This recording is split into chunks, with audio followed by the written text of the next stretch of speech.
seorang bocah hilang terseret arus selokan sejak Senin petang.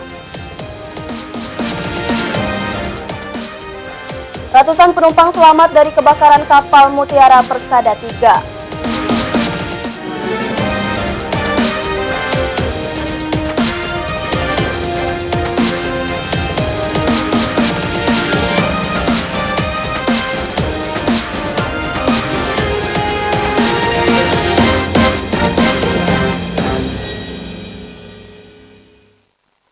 Selamat sore pemirsa, kita berjumpa lagi dalam Anyus Lampung, program berita daerah jaringan televisi terbesar di Indonesia, Anyus TV. Sore ini kami akan menyajikan informasi menarik tentang berbagai peristiwa serta dinamika pembangunan di Lampung. Hilangnya seorang bocah karena terseret arus selokan di kawasan Kemiling, Bandar Lampung menjadi sajian utama hari ini. Korban diduga menyangkut dalam selokan beton sehingga menyulitkan pencarian. Pemirsa, bersama saya Enda Talo, inilah Anyus Lampung selengkapnya.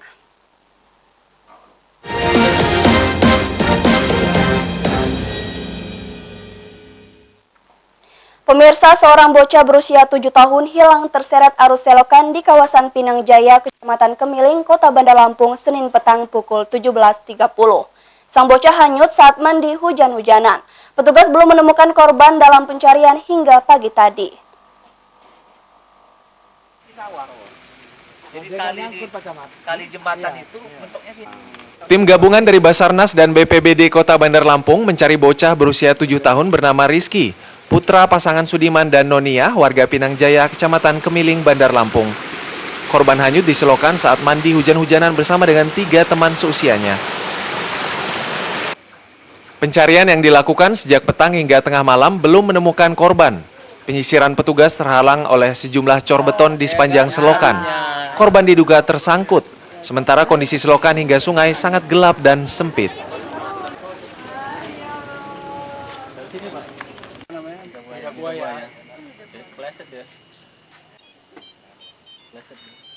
Korbannya sendirian tuh, sedang bermain hujan-hujan. Bermain sama ketiga kawannya. Anak umur 7 tahun, kelas 1 SD, orang tuanya Sudiman, ibunya Nonia. Untuk ininya sendiri, pencarian sendiri, kendalanya ada itu Pak Camat? Situasinya gelap, alat infrastruktur kita nggak lengkap, baterai kita nggak cukup banyak, makanya kita lanjutkan besok pagi, insya Allah dengan masyarakat kita akan coba selusuri dari hulu sampai hilir, mudah-mudahan bisa kita ketemukan. Dari sini ke sisir kembali, aliran sungai besar. Dari sini sampai aliran sungai, terus sampai sungai lagi kita bikin 2 tim. Dari sini 1, dari sana, dari aliran sungai juga ada penyisiran. Tim 2 tim. Keterbatasan peralatan serta kondisi medan menyulitkan pencarian korban. Pencarian berlanjut keesokan harinya setelah penyisiran hingga tengah malam tidak menemukan korban. Andres Avandi, MNC Media, Bandar Lampung.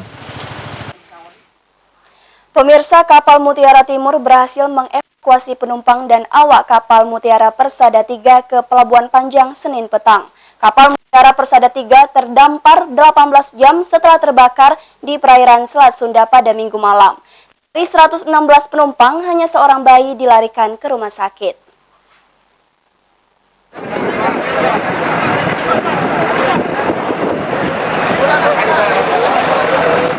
Sebanyak 116 penumpang kapal Roro Mutiara Persada 3 tiba di Pelabuhan Panjang Kota Bandar Lampung. Penumpang sempat 3 kali pindah sebelum evakuasi terakhir dengan kapal Mutiara Timur 1. Seorang bayi 7 bulan langsung dilarikan ke Rumah Sakit Bumi Waras karena lemah selama proses evakuasi.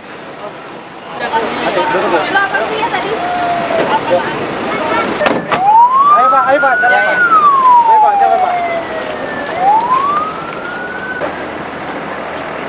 Kapal Roro Mutiara Persada 3 terdampar 18 jam sejak terbakar di dekat Pulau Tunda, perairan Selat Sunda pada Minggu malam.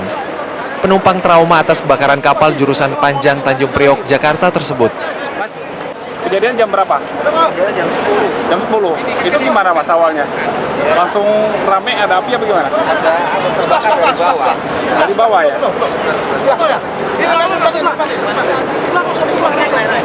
Apa itu udah. Keluarganya Pak. Pak, namanya siapa Pak? Zainuddin. Pak Zainuddin. Nah, dari mana kita Pak? Dari Kementerian Pak. Dari Palembang. TU, ya. Dari Palembang. Dari beliau ke Lampung. Ayo Pak, ayo Pak. Kesyah Bandaran dan Otoritas Pelabuhan KSOP Panjang masih menyelidiki penyebab kebakaran kapal Mutiara Persada 3. Petugas mendata penumpang serta memfasilitasi pengobatan dan penginapan.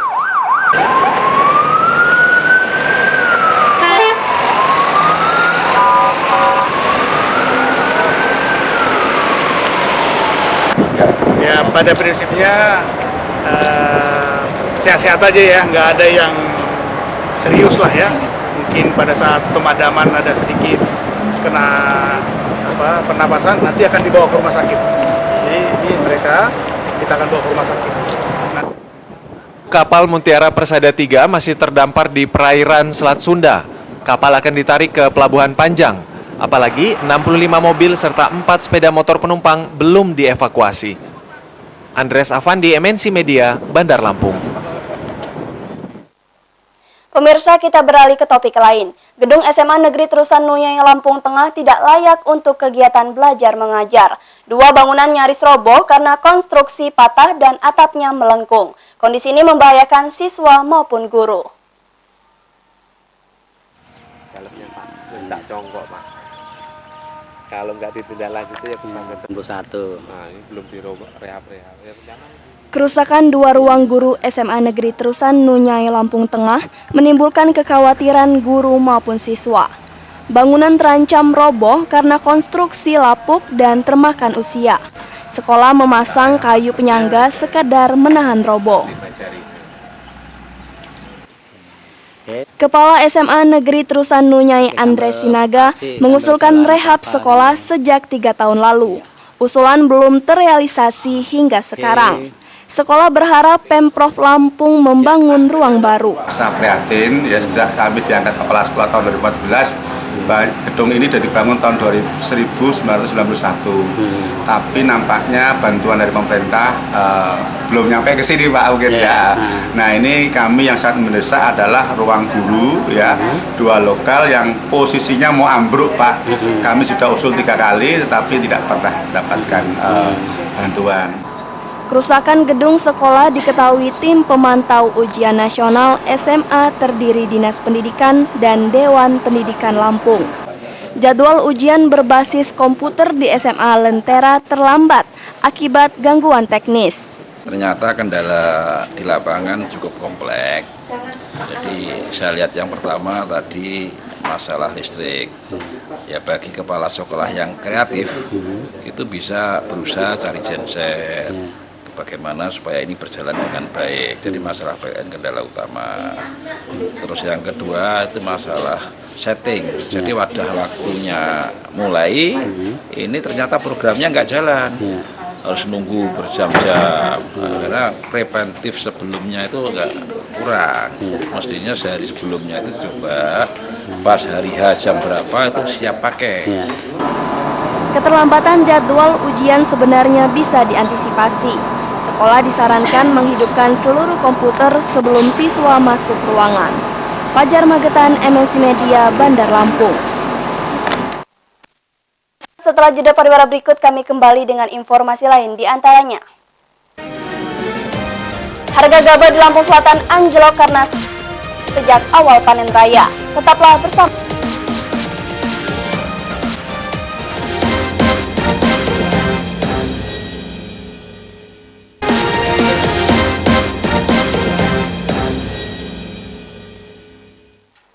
Pemirsa, harga gabah di Lampung Selatan anjlok dari Rp4.500 menjadi Rp3.800 per kilogram. Penurunan harga ini merupakan dampak panen raya serta buruknya kualitas gabah. Pemerintah segera menanggulangi harga gabah.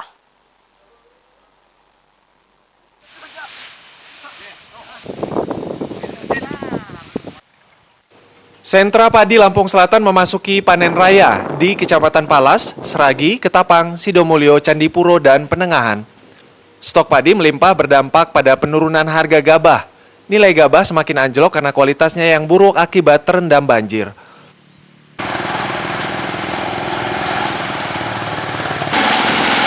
Harga gabah kering panen pada tingkat petani turun dari Rp4.500 menjadi Rp4.200 per kilogram. Hanya gabah varietas IR64 mencapai harga tertinggi Rp4.900. Sementara gabah berkualitas buruk hanya dihargai Rp3.800. Petani maupun pedagang sulit untuk menjual gabah dengan nilai standar.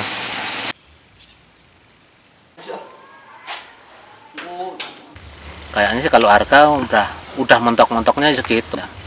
Paling panen nanti musim panen yaitu sekitar 38, bisa 39. Penjualannya yang agak lambat. Kualitasnya?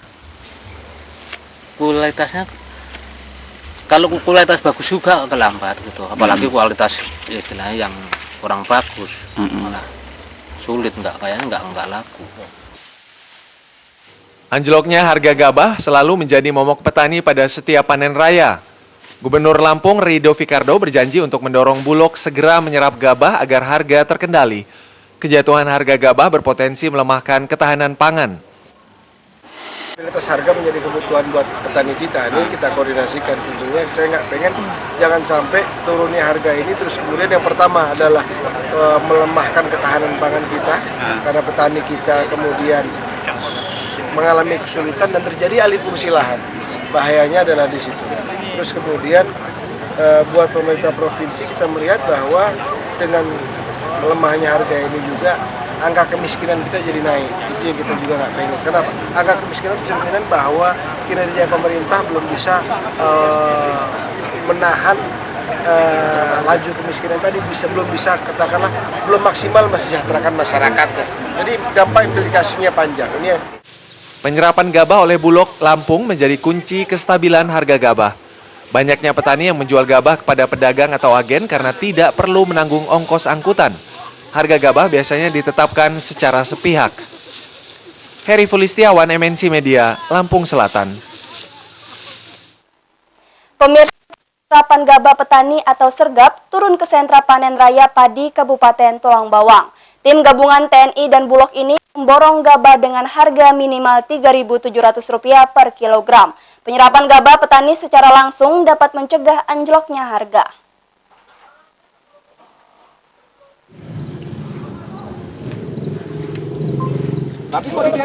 Tim sergap terjun ke sawah selama musim panen raya padi di Kabupaten Tulang Bawang. Petugas membeli gabah langsung dari petani di Kampung Sumber Agung, Kecamatan Rawapitu. Sebagian padi bahkan baru dipetik. Tim sergap membeli gabah minimal Rp3.700 per kilogram dengan kadar air 26% hingga 30%, serta kadar hampa 20%.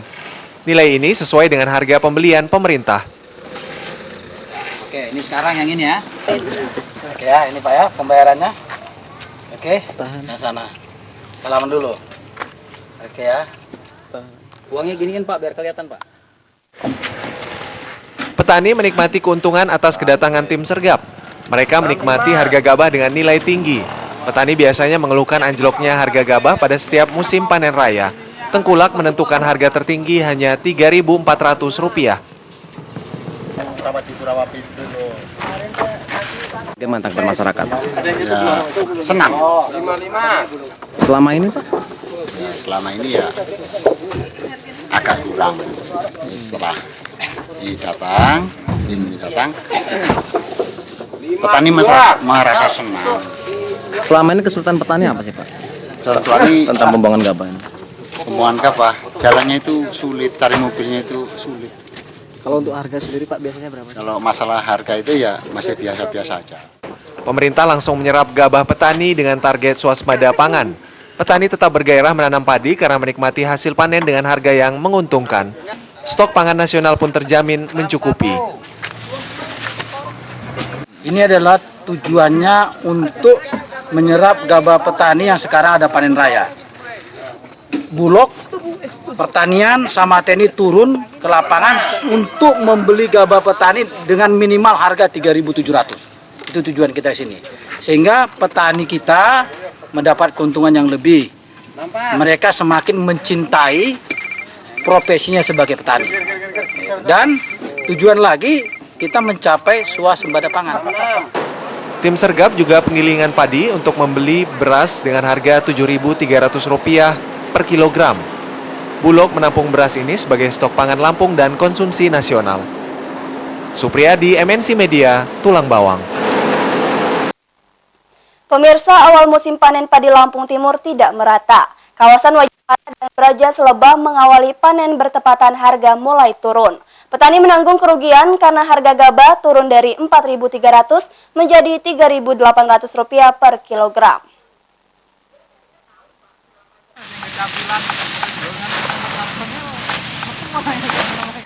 Anjloknya harga gabah sangat merugikan petani. Biaya tanam dan perawatan selama 3 bulan tidak kembali. Bersamaan panen sejumlah kecamatan, harga gabah kering panen maupun kering giling turun makin tajam. Anjloknya harga gabah setiap panen membuat petani gigit jari. Petani baru menikmati keuntungan jika harga gabah berkisar Rp4.000 per kilogram. Jualan itu awal panen itu 400, sekarang tinggal 35-36 per kuintalnya. Gabah basah ya? Basah. Gitu. Ini nggak sesuai dengan modal? Nggak sesuai. Ya kalau mintanya sih ya paling nggak 400 lah. Panen ini udah menyeluruh belum tuh Lampung Timur ini, Mas? Kayaknya baru awal-awal aja ini. Baru awal-awal aja, belum semuanya ya? Belum, masih paling berapa persen lah. Gitu, nggak ada 20% ada belum ada ya? Kayaknya belum kayaknya. Terus gimana Mas panen ini harga gabah? Kayaknya harga gabah dari awal sih stabil, cuman kayaknya ini mulai menurun. Makin banyak yang panen makin menurun harganya. Sebelumnya berapa ya? Itu mencapai 400 lebih lah per kintalnya. Gabah kering apa basah? Basah. Sekarang ya nggak sama sih, ada yang 37, 36 per kintal. Harga gabah belum stabil kalau ini. Berapa sekarang nih Mas? Sekarang harganya ya 37. Itu pun agak sulit jualnya.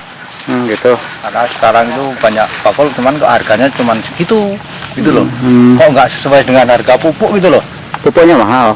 Pupuknya juga harganya mahal, obat-obatan terutama sekarang kan harga obat itu agak melonjak. Gitu. Ribuan hektar sawah di Lampung Timur gagal panen akibat banjir bulan Februari. Petani meminta pemerintah turun ke lapangan untuk mengecek harga gabah.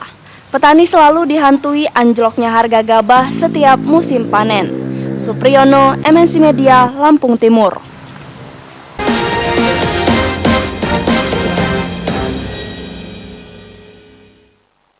Pemirsa, remaja komunitas Pende Gadira peduli dengan ketertinggalan pendidikan anak-anak desa terpencil.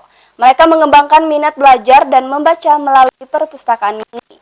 Para aktivis berharap anak-anak rentan putus sekolah bisa melanjutkan pendidikan ke jenjang tertinggi. Ya pemirsa, laporan tersebut sekaligus mengakhiri Anyus Lampung hari ini. Saya Endah Talo dan kru yang bertugas mohon undur diri. Selamat sore dan sampai jumpa.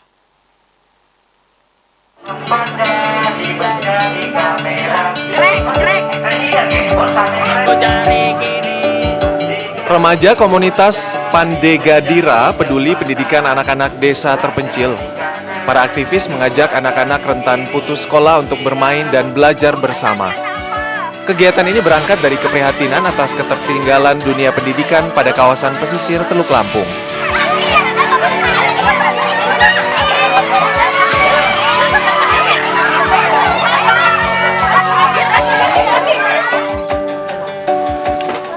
Para aktivis remaja ini mendatangi Kampung Pagarjaya, Kecamatan Puduh Pidada, Kabupaten Pesawaran.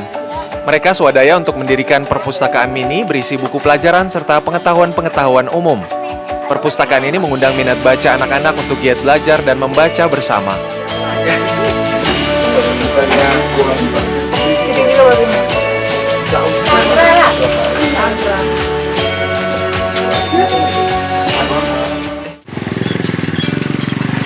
Pendidikan anak-anak menjadi tertinggal karena kampung yang terpencil. Lokasi kampung ini berjarak perjalanan 5 jam dari kota Bandar Lampung. Untuk mendatangi lokasi, remaja komunitas Pende Gadira menempuh jalanan yang berlumpur serta banyak tebing curam.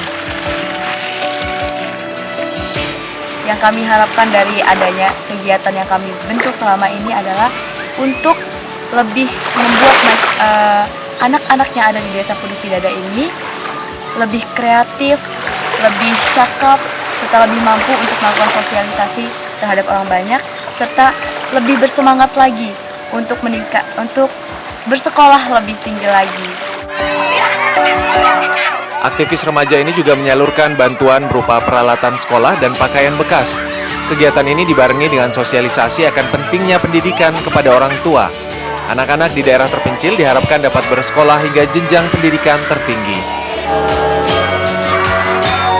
Kami telah melaksanakan juga kegiatan sosialisasi kepada masyarakat akan pentingnya dunia pendidikan. Artinya dalam sosialisasi tersebut menumbuhkan mindset orang tua terhadap pendidikan untuk anaknya. Bagaimanakah anaknya itu dapat tumbuh dan berkembang bukan hanya di jenjang SD dan SMP saja, tetapi juga di jenjang yang lebih tinggi seperti SMA dan perkuliahan. Remaja komunitas Pandigadira ingin menanamkan pentingnya pendidikan sejak dini. Mereka akan menggalang dana pembangunan gedung PAUD dan Taman Pendidikan Al-Quran. Satu-satunya PAUD di Kampung Pagarjaya saat ini masih menumpang di rumah warga. Siswa PAUD mencapai 30 anak namun fasilitasnya tidak memadai. Andres Afandi, MNC Media, Pesawaran.